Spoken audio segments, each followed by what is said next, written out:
Good morning. आप लोगों के लिए फिजिक्स में एक बहुत अच्छा टॉपिक लेके आए हैं। वो टॉपिक है सेल के विद्युत वाहक बल और विभवांतर या टर्मिनल वोल्टता में अंतर। सेल का विद्युत वाहक बल और टर्मिनल वोल्टता में अंतर क्या होता है, ये बहुत अच्छा टॉपिक है। तो इसको समझने के लिए आप वीडियो में लास्ट तक बने रहेंगे तो आपको कभी नहीं भूलेगा। नहीं तो ऐसा यदि आप थोड़ा सा देखेंगे तो आपको नहीं समझ में आएगा, लगेगा सब एक ही है, चाहे विभवांतर बोलो, चाहे टर्मिनल वोल्टता बोलो, चाहे विद्युत वाहक बल। चैनल में जो नए हैं चैनल सब्सक्राइब किए रहेंगे तो और भी वीडियो का नोटिफिकेशन मिलता रहेगा। तो आज का मेरा जो मेन टॉपिक है वो 12th क्लास फिजिक्स विद्युत धारा से है और वो है विद्युत वाहक बल और टर्मिनल वोल्टता में अंतर। विद्युत वाहक बल और टर्मिनल वोल्टता में अंतर। क्या अंतर है दोनों में? विद्युत वाहक बल और टर्मिनल वोल्टता में अंतर। तो इसको आप लोग अच्छे से समझिएगा, कभी नहीं भूलेंगे यदि समझ फल लेंगे तो। देखिए होता क्या है, जैसे मान लीजिए एक सेल है, ये क्या है, एक सेल है। सेल में दो इलेक्ट्रोड होते हैं, एक होता है एनोड और दूसरा होता है कैथोड। ठीक, एनोड कैथोड। अब इसमें अब विद्युत अपघट्य पदार्थ भी भरा रहता है ना। हमको केवल इतना बता, हम विद्युत वाहक बल और टर्मिनल वोल्टता बताने वाले हैं बस, ठीक है ना। तो यहाँ पर देखिए ये एक सेल है, ये है एनोड, ये है क्या है, कैथोड। एनोड का जो विभव होगा, एनोड का विभव जो होगा वो धनात्मक होगा, कैथोड का जो विभव होगा वो क्या होगा, ऋणात्मक।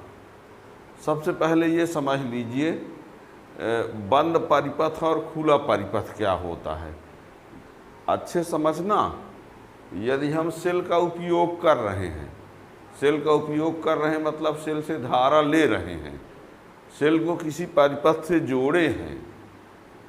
यदि हम सेल से धारा ले रहे हैं, सेल का उपयोग कर रहे हैं, सेल को किसी परिपथ से जोड़े हैं और वो सेल धारा दे रहा है, तो ऐसे केस को बोलते हैं कि सेल बंद परिपथ में है। और यदि सेल को किसी परिपथ से नहीं जोड़े हैं, सेल से धारा नहीं ले रहे हैं, उपयोग नहीं कर रहे हैं, तो सेल खुले परिपथ में कहलाता है। कम शब्दों में समझिए कि यदि सेल से धारा ले रहे हैं तो बंद परिपथ, और यदि सेल से धारा नहीं ले रहे हैं तो खुले परिपथ, ठीक है ना। अब होता ये है, इसका विभव होगा, इसका भी विभव कुछ होगा, ये धन में होगा, ये ऋण में होगा, ठीक है, पर कुछ न कुछ होगा। तो जब सेल खुले परिपथ में होता है, यानी जब सेल से धारा नहीं ले रहे होते हैं, तो जब सेल से धारा नहीं ले रहे होते हैं तो उस समय इन दोनों इलेक्ट्रोडों के बीच का जो विभवांतर होता है, इनके विभव का जो अंतर होगा वो क्या कहलाएगा, विद्युत वाहक बल। यानी जब सेल खुले परिपथ में होता है तो सेल के दोनों इलेक्ट्रोडों के बीच के अधिकतम विभवांतर को विद्युत वाहक बल कहा जाता है, ठीक है ना। जब सेल खुले परिपथ में होगा, यानी सेल से धारा नहीं ले रहे हैं, किसी विद्युत परिपथ से नहीं जुड़ा है, तो उस समय दोनों इलेक्ट्रोडों के बीच का जो अधिकतम विभवांतर होगा वो कहलाएगा विद्युत वाहक बल। और यदि सेल का उपयोग कर रहे हैं, सेल का उपयोग हो रहा है, यानी सेल बंद परिपथ में चालू है, किसी में धारा दे रहा है, तो उस समय इलेक्ट्रोडों के बीच का जो विभवांतर होगा वो कहलाएगा टर्मिनल वोल्टेज, टर्मिनल वोल्टता। क्या समझ में आया? जब सेल खुले परिपथ में होता है तो दोनों इलेक्ट्रोडों के बीच का जो विभवांतर होता है वो विद्युत वाहक बल कहलाता है, और जब सेल बंद परिपथ में होता है तो इलेक्ट्रोडों के बीच का विभवांतर टर्मिनल वोल्टता कहलाता है। पहला क्लियर हो गया होगा। दूसरी बात किसी सेल का जो विद्युत वाहक बल होता है वो फिक्स होता है, नियत रहता है। किसी सेल का जो विद्युत वाहक बल होता है वो नियत रहता है। अब उसमें विद्युत अपघट्ट पदार्थ कौन क्या है उसके आधार पर चेंज होगा, पर किसी सेल में तो एक ही रहेगा। तो किसी सेल का जो विद्युत वाहक बल होता है वो नियत रहता है। और जो टर्मिनल वोल्टता होता है, तो जब चालू रहेगा सेल, किसी में धारा देगा, तो जो टर्मिनल वोल्टता का मान होता है वो बाह्य परिपथ के प्रतिरोध पर निर्भर करता है। बाह्य परिपथ का प्रतिरोध ज़्यादा रहेगा तो टर्मिनल वोल्टता भी ज़्यादा होगा, है ना। उसका भी एक फार्मूला से हम बता देंगे बल। अब ये बता दें विद्युत वाहक बल। विद्युत वाहक बल जो होता है वो टर्मिनल वोल्टता से ज़्यादा होता है, मीन्स टर्मिनल वोल्टता विद्युत वाहक बल से कम होता है। लेकिन एक ऐसा केस होता है कि जब सेल को आवेशित कर रहे होते हैं, सेल यानी बैटरी मान लीजिए, है ना।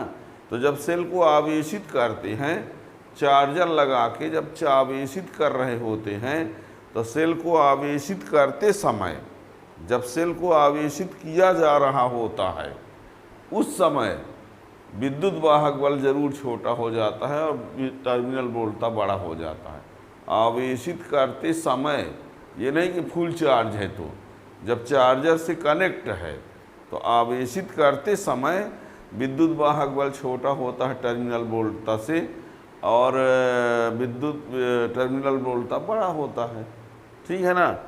यदि मान लीजिए विद्युत परिपथ को अचानक तोड़ दिया जाए, जैसे इसमें मान लीजिए कोई परिपथ से जुड़ा हुआ है और उसको सडनली हम क्या कर दें, तोड़ दें, विद्युत परिपथ को तोड़ देना, विद्युत परिपथ भंग कर देना कहीं लिखा रहता है। तो विद्युत परिपथ को तोड़ देने पर, विद्युत परिपथ को भंग कर देने पर विद्युत वाहक बल का अस्तित्व रहेगा, लेकिन टर्मिनल वोल्टता का अस्तित्व नहीं रहेगा, यानी टर्मिनल वोल्टता खत्म हो जाएगा। ठीक है ना। क्या क्या कहा हमने, जब सेल खुले परिपथ में होता है तो दोनों इलेक्ट्रोडों के बीच का जो विभवांतर होता है वो विद्युत वाहक बल कहलाता है।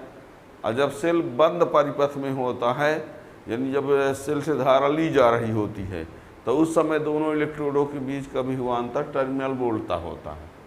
पहली बात। दूसरी बात हमने क्या बताया कि किसी सेल का जो विद्युत वाहक बल होता है वो नियत रहता है, और जो टर्मिनल वोल्टता होता है वो बाह्य प्रतिरोध पर निर्भर करता है। बाह्य प्रतिरोध का मान अधिक होगा तो टर्मिनल वोल्टता भी अधिक होगी। उसका एक फार्मूला होता है V = E - IR। अब क्या है, जब R का बाह्य प्रतिरोध का मान अधिक होगा, बाह्य प्रतिरोध का मान अधिक होगा तो I का मान क्या होगा, कम होगा, और जब I का मान कम होगा तो V का मान क्या होगा, अधिक होगा। यानी ये V का जो मान है R पर निर्भर होता है, बाह्य परिपथ के प्रतिरोध पर, है ना। और जब बाह्य परिपथ का प्रतिरोध ज़्यादा होगा तो धारा का मान कम होगा, जब धारा का मान कम होगा तो टर्मिनल वोल्टता अधिक होगी।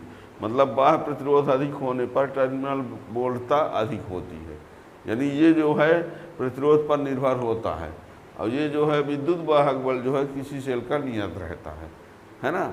हमने कहा कि जो E होता है वो V से बड़ा होता है, V यानी E से छोटा होता है। ठीक है ना, किसी भी और परिस्थिति में। लेकिन जब सेल को आवेशित कर रहे होते हैं चार्जिंग के समय E छोटा हो जाता है V से, और V बड़ा हो जाता है किससे, E से। ठीक है ना। विद्युत परिपथ भंग होने पर, विद्युत परिपथ भंग होने पर मतलब विद्युत परिपथ को अचानक तोड़ दिया जाए, डिस्कनेक्ट कर दिया जाए, तो E तो रहेगा पर V का अस्तित्व खत्म हो जाएगा। ठीक है ना। ये रहता है। और यदि सेल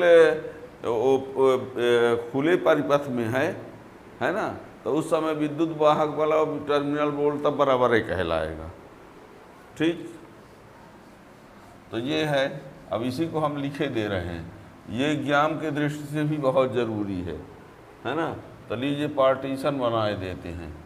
ये है EMF और ये है टर्मिनल वोल्टेज। ठीक। तो पहला नंबर जब सेल खुले परिपथ में होता है तो दोनों इलेक्ट्रोडों के बीच का अधिकतम विभवांतर विद्युत वाहक बल कहलाता है।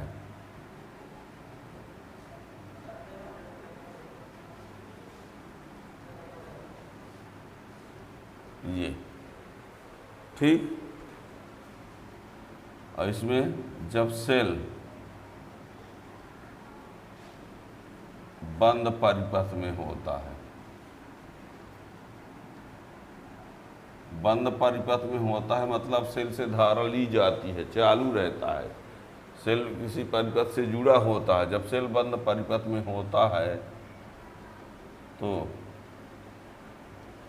दोनों इलेक्ट्रोडों के बीच का विभवांतर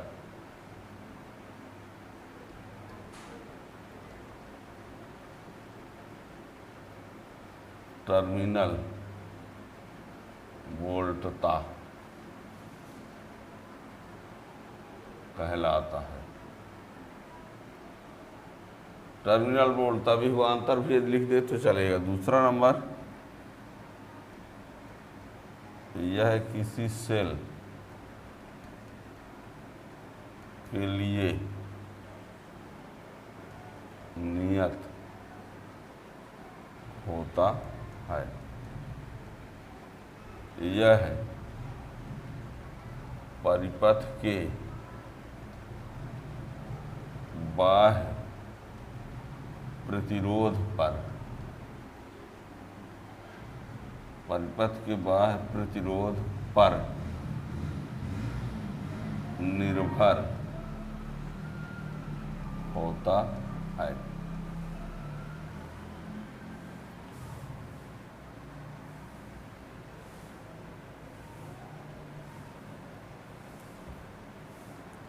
विद्युत वाहक बल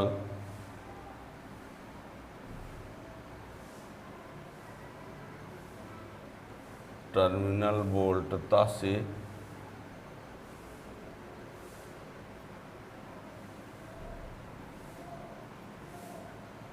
अधिक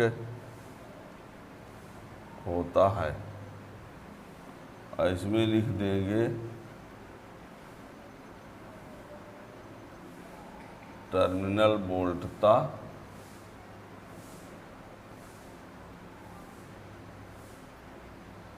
विद्युत वाहक बल से कम होता है। सेल को आवेशित करते समय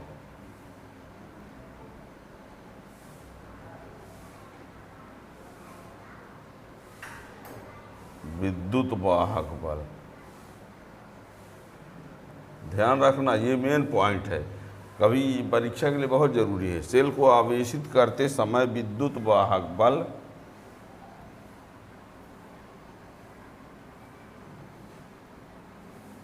टर्मिनल वोल्टता से कम होता है। यानी ई है ये टर्मिनल वोल्टता, ये विद्युत वाहक बल टर्मिनल वोल्टता से कम होता है सेल को आवेशित करते समय। और सेल को आवेशित करते समय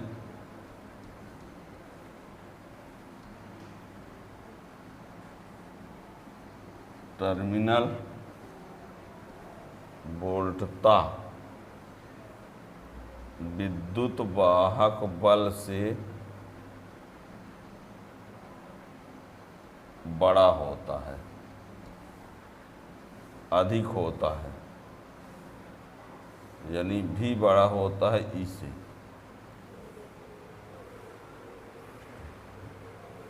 ई छोटा होता है भी से, यानी भी बड़ा होता है ई से, एक ही बात है।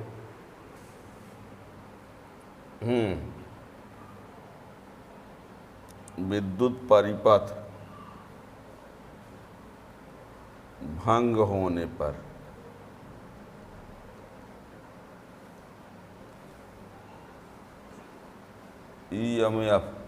ईएमएफ समझ जाओगे, विद्युत वाहक बल। ईएमएफ विद्युत वाहक बल है, इलेक्ट्रोमोटिव फोर्स।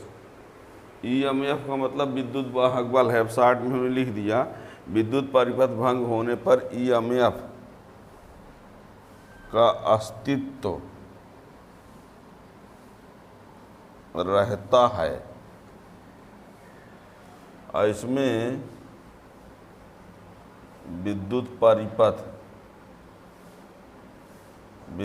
परिपथ के भंग होने पर, विद्युत परिपथ के भंग होने का मतलब ये है कि सेल को विद्युत परिपथ से अलग कर दो। विद्युत परिपथ के भंग होने पर टर्मिनल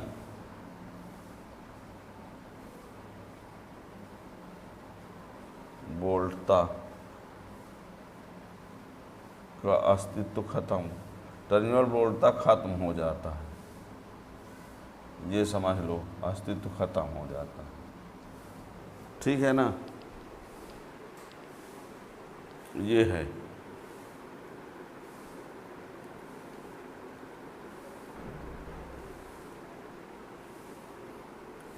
क्या कहा हमने, जब सेल खुले परिपथ में होता है तो दोनों इलेक्ट्रोडों के बीच का अधिकतम विभवांतर विद्युत वाहक बल कहलाता है।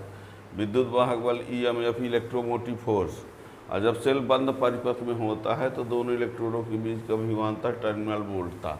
खुले परिपथ का हमने बता दिया कि जब सेल किसी परिपथ से जुड़ा ना हो तो खुले परिपथ, और सेल किसी परिपथ से जुड़ा हो मतलब सेल से धारा ली जा रही हो। ये जुड़ा भी हो पर धारा ना ली जा रही तो खुले परिपथ में कहलाएगा। मतलब सेल धारा दे रहा है, स्विच ऑन है। ठीक है, यह किसी सेल के लिए नियत होता है, यह परिपथ के बाह्य प्रतिरोध पर निर्भर होता है। विद्युत वाहक बल टर्मिनल वोल्टता से अधिक होता है, टर्मिनल वोल्टता विद्युत वाहक बल से कम होता है। पर एक स्पेशल केस है कि सेल को आवेशित करते समय विद्युत वाहक बल टर्मिनल वोल्टता से कम होता है ना। जब आवेशित कर रहे होते हैं उस समय टर्मिनल वोल्टता जो है ज़्यादा होता है, विद्युत वाहक बल कम होता है। ठीक है ना। विद्युत परिपथ भंग होने पर ईएमएफ का अस्तित्व रहता है। विद्युत परिपथ भंग कर देंगे तो ईएमएफ तो रहेगा पर टर्मिनल वोल्टता नहीं रहेगा। टर्मिनल वोल्टता विद्युत परिपथ जुड़ा होने पर सेल धारा दे रहा हो तभी केवल रहेगा। ठीक है ना। अब खुले परिपथ में दोनों ये बराबर रहे होंगे, विद्युत वाहक बल टर्मिनल वोल्टता के बराबर होगा, है ना। टर्मिनल वोल्टता को विभवांतर भी कहीं कहीं लिखा रहता है ना। विद्युत वाहक बल और विभवांतर में अंतर कह देगा तो वही है। ठीक है ना। तो ये बहुत इम्पॉर्टेंट है, ये बात को ज़रूर ध्यान रखिएगा। आप लोगों से परीक्षा में पूछ दिया जाएगा कि वह कौन सी परिस्थिति है जब विद्युत वाहक बल का मान टर्मिनल वोल्टता से कम हो जाता है। तो वो परिस्थिति है जब सेल को आवेशित किया जाता है, यानी सेल के आवेशित करते समय, चार्जिंग करते समय, जब चार्जर से जुड़ा हो, सेल आवेशित हो रहा हो, उस समय विद्युत वाहक बल छोटा होगा, टर्मिनल वोल्टता ज़्यादा होगा। और अन्य किसी परिस्थिति में विद्युत वाहक बल जो है वो बड़ा होता है। इसका एक फार्मूला होता है, ये V इक्वल टू, एक फार्मूला है V equal to E minus I R, ये रिलेशन है। तो V equal to E minus I R होता है, लेकिन जब चार्जिंग करते हैं तो यहाँ पर ये प्लस हो जाता है। तो जब चार्ज नहीं कर रहे होते हैं तो ये छोटा होता है E से, और चार्जिंग के समय यहाँ प्लस हो जाएगा, इसका मतलब ये भी इससे बड़ा हो जाता है।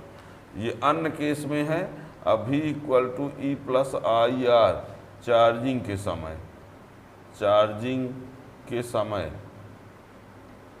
यानी चार्जिंग के समय ये फार्मूला होता है V equal to E plus I R, और अन्य केस में V equal to E minus I R होता है। ठीक है ना, तो याद रखिएगा।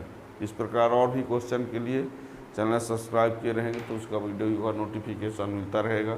फिजिक्स प्लेलिस्ट में आप जाएंगे, इस चैनल के प्लेलिस्ट में physics 11th class, 12th class, Hindi medium, English medium, NEET competition के लिए, है ना, objective type question, numerical question, सब कुछ प्लेलिस्ट में मिल जाएगा।